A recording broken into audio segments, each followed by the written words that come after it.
Vous savez, quand nous commençons cette belle aventure dans les énergies renouvelables, nous sommes en train de, de- de- d'intégrer un savoir-faire, une certaine expertise. Nous sommes en train d'affiner nos outils parce qu'il s'agit quand même d'arriver à des énergies renouvelables rentables, à même d'être utilisées par le citoyen. Il faut dire que sur certaines énergies, nous y sommes déjà. Quand on parle de l'énergie éolienne, pratiquement, nous sommes à des niveaux où l'énergie éolienne est plus intéressante que l'énergie source combustible. Idem pour l'énergie l'énergie hydroélectrique d'une manière générale.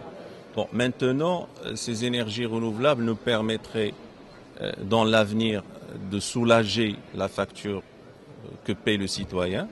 J'ai parlé de la démocratisation du photovoltaïque, c'est très important, mais nous permettrait aussi, dans un futur proche, de les utiliser dans d'autres utilisations, comme par exemple ce que vous venez de mentionner, le dessalement. Ce que je voudrais dire, c'est que pour le dessalement, on n'en est pas encore là. Parce que le déficit du Maroc à l'échelle de 2030 serait aux alentours de 5 milliards de mètres cubes, que nous pouvons facilement, en jouant sur la mobilisation des eaux de surface, donc via des barrages, et nous en avons déjà un programme sur ça, et puis également en jouant aussi sur le transfert de l'eau des zones où l'eau est abondante à des zones où il y a un déficit. Je pense qu'on n'y arriverait pas. Mais c'est toujours une possibilité que nous pouvons utiliser en cas de besoin.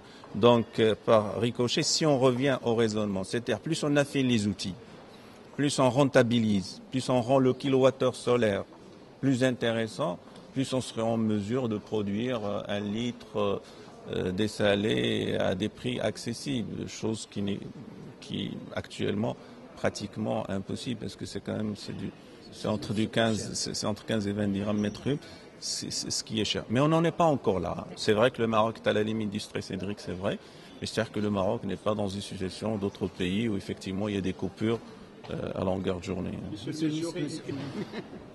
Non, il ne l'est pas, il ne l'est pas. Desertec a besoin de resserrer ses rangs, de redynamiser son élan, de donner de la visibilité à ses actionnaires, puisqu'in fine ses actionnaires, de gagner en crédibilité, notamment dans la rive nord.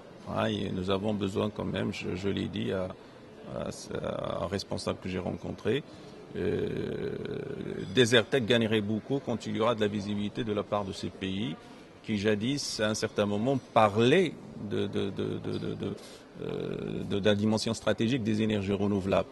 Maintenant, il faut dire qu'il y a beaucoup d'eau qui a coulé sur les ponts, comme on dit. Bon, maintenant, il faut juste que cette conférence de Rabat puisse donner des signaux forts. Alors, ceci dit, moi, je pense honnêtement que l'Allemagne est très engagée, puisqu'elle a déjà pris des décisions qui sont quand même lourdes, de tourner la page du nucléaire.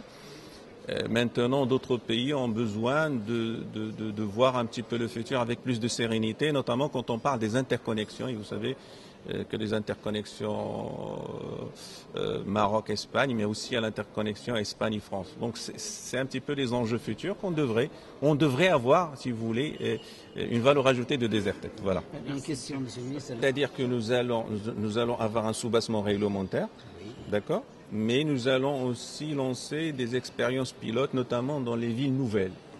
Parce que bon, il faut pas perdre de vue que c'est quand même des concepts nouveaux, qui nécessitent quand même qu'on les expérimente.